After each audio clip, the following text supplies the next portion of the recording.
फखरुल हसन साहब, आ रही हूँ सर, आपके लिए भी अभी बचा हुआ है, क्योंकि यहाँ से दरअसल क्या कर्नाटक में जो मुस्लिम्स हैं उनको टारगेट किया जा रहा है। ये दरअसल वो वोट बैंक की पॉलिटिक्स यहाँ से साधी जा रही है। इस सवाल के साथ आऊंगी, लेकिन एक क्विक रिएक्शन फखरुल हसन साहब का।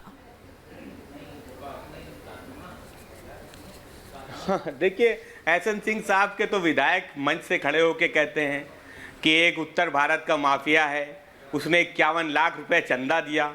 तो भाजपा के मित्र को बताना चाहिए कि भारतीय जनता पार्टी के कौन कौन सांसद, कौन कौन विधायक को उत्तर भारत के वो माफिया ब्रजेश सिंह ने चंदा दिया, और ब्रजेश सिंह कौन है और क्यों भारतीय जनता पार्टी की सरकार उनका संरक्षण करनी है। एक सवाल। दूसरी बात ये कि देखिए, हम तो समझते हैं कि हम लोग बाबा साहब के देश में रहते हैं, जहां संविधान है, जहां न्यायपालिका है, लेकिन इनके मंत्री जी क्या कहते हैं कि ये आसमानी फैसला है, इसको सबको स्वीकार करना चाहिए। और एहसन सिंह साहब चैनल डिबेट पे बैठ के संविधान की हत्या तो कई बार कर चुके हैं, और फिर करते हैं जब असद और अतीक जैसे माफियाओं को, अपराधियों को आप उससे तुलना करने लगते हैं। तो मुझे तो लगता है कि उससे बड़ी हत्या तो कोई हो ही नहीं सकती।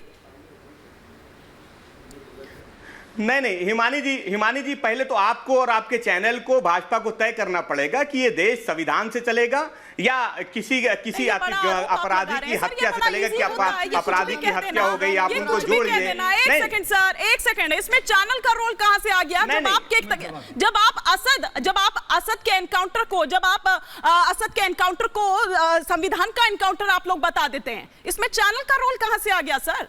ये तो आप ही लोगों ने कहा है ना, आप ही लोगों द्वारा कहा जाता है ना। नहीं, हिमानी जी एक बात का जवाब दीजिए। हाँ। नहीं, एक बात, अरे सवाल आपने कर लिया, जवाब देता हूं मैं ना। हाँ। आप ये बताइए ना कि अगर देश में क्या इनकाउंटर पॉलिसी चल रही है, या उत्तर प्रदेश में इनकाउंटर की कोई योजना है? क्या देश में न्यायपालिका नहीं है, संविधान नहीं है? और क्या भारतीय जनता पार्टी के भारतीय जनता पार्टी की सरकार के मंत्री जो संविधान की शपथ लेके इस उत्तर प्रदेश सरकार में मंत्री हैं, क्या वो नहीं कहे कि आसमानी न्याय है, सबको स्वीकार करना चाहिए? तो भाजपा के तो न्यायपालिका में विश्वास कहां है, देश के संविधान में विश्वास कहां है? ये तो भारतीय जनता पार्टी के कार्यालय में जो संविधान बनाया है उससे देश को चलाना चाहते हैं, लेकिन ये देश बाबा साहब के संविधान से चलेगा, ये एहसन सिंह साहब भी जान ले। भैया मेरे सुन लीजिए, संविधान नहीं, लेकिन बात तो सही है ना। एहसन सिंह साहब वो एनकाउंटर्स पर दरअसल सवाल उठा रहे हैं। उन्होंने पहले भी बोला, हालांकि मैं उस तरफ नहीं जाना चाह रही हूं, लेकिन चलिए जब सवाल वो लेकर आए हैं तो एक बार उस सवाल पर भी जवाब दे दीजिए कि ये तो देखा गया ना कि एक के बाद एक